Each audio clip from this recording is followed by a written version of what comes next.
আজকের রেসিপি হাঁসের ডিমের অমলেটের কারি। তার জন্য প্রথমেই আমরা এখানে নিয়ে নিয়েছি 6টা হাঁসের ডিম, আর এখানে নিয়ে নিয়েছি পেঁয়াজ, টমেটো, আদা, রসুনের একটা পেস্ট বানিয়ে রেখেছি, আর 3টে পেঁয়াজকে কুচি কুচি করে নিয়েছি অমলেট ভাজবো বলে, একদম ছোট ছোট করে কেটে নিয়েছি। প্রথমেই আমরা অমলেটগুলো ভেজে নেব। তার জন্য পেঁয়াজের মধ্যে ডিমগুলো ফাটিয়ে একটু লবণ দিয়ে একটা একটা করে অমলেটগুলো ভেজে নেব। আমি এখানে ডিমটা ফেটানোর জন্য হাত ইউজ করেছি, চামচও ইউজ করা যায়।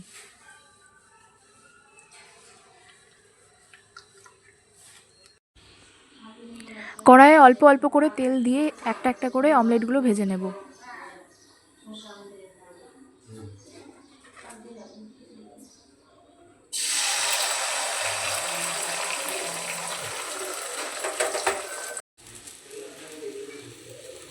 যেহেতু হাঁসের ডিম, তাই আমি অমলেটগুলো একটু কড়া করে ভাজবো।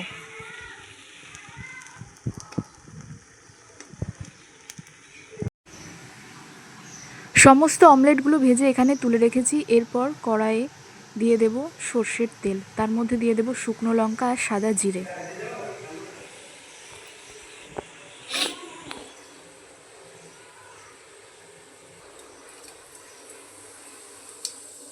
শুকনো লঙ্কা আর সাদা জিরে থেকে গন্ধ ছাড়লে দিয়ে দেব মশলার পেস্টটা।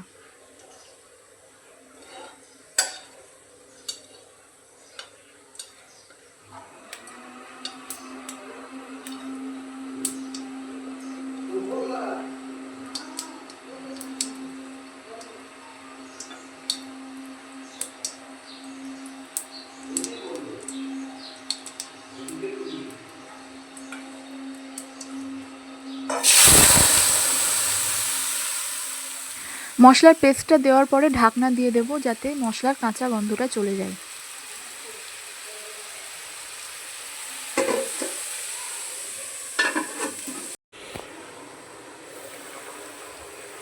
মশলার কাঁচা গন্ধটা চলে গিয়েছে, কিন্তু জল পুরোপুরি শুকায়নি। এর মধ্যেই আমরা গুঁড়ো মশলাগুলো অ্যাড করে দেবো এক এক করে। দিয়ে দেব 1 চা চামচ জিরে গুঁড়ো, দিয়ে দেব 1/2 চা চামচ ধনে গুঁড়ো, দিয়ে দেব 1/2 চা চামচ হলুদ গুঁড়ো আর পরিমাণ মতো লবণ, আর কয়েকটা কাঁচা লঙ্কার চেরা। তোমরা চাইলে লঙ্কার গুঁড়ো ইউজ করতে পারো।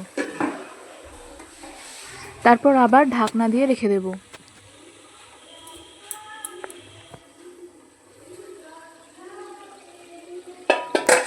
মশলা সম্পূর্ণভাবে কষানো হয়ে গেছে, জলও পুরোপুরি শুকিয়ে গেছে, আর মশলা থেকে তেলও ছেড়ে দিয়েছে। এরপর এর মধ্যে দিয়ে দেব 1 চা চামচ চিনি। এতে আলুও ব্যবহার করা যায়, তবে আমি আলু ব্যবহার করিনি।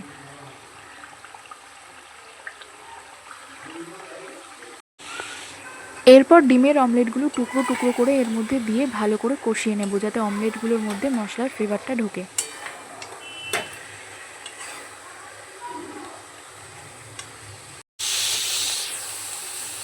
অমলেট আর মশলা কষানো হয়ে গেলে এর মধ্যে দিয়ে দেব জল। ঠিক যতটুকু পরিমাণ ঝোল রাখবো ততটুকুই জল দেব।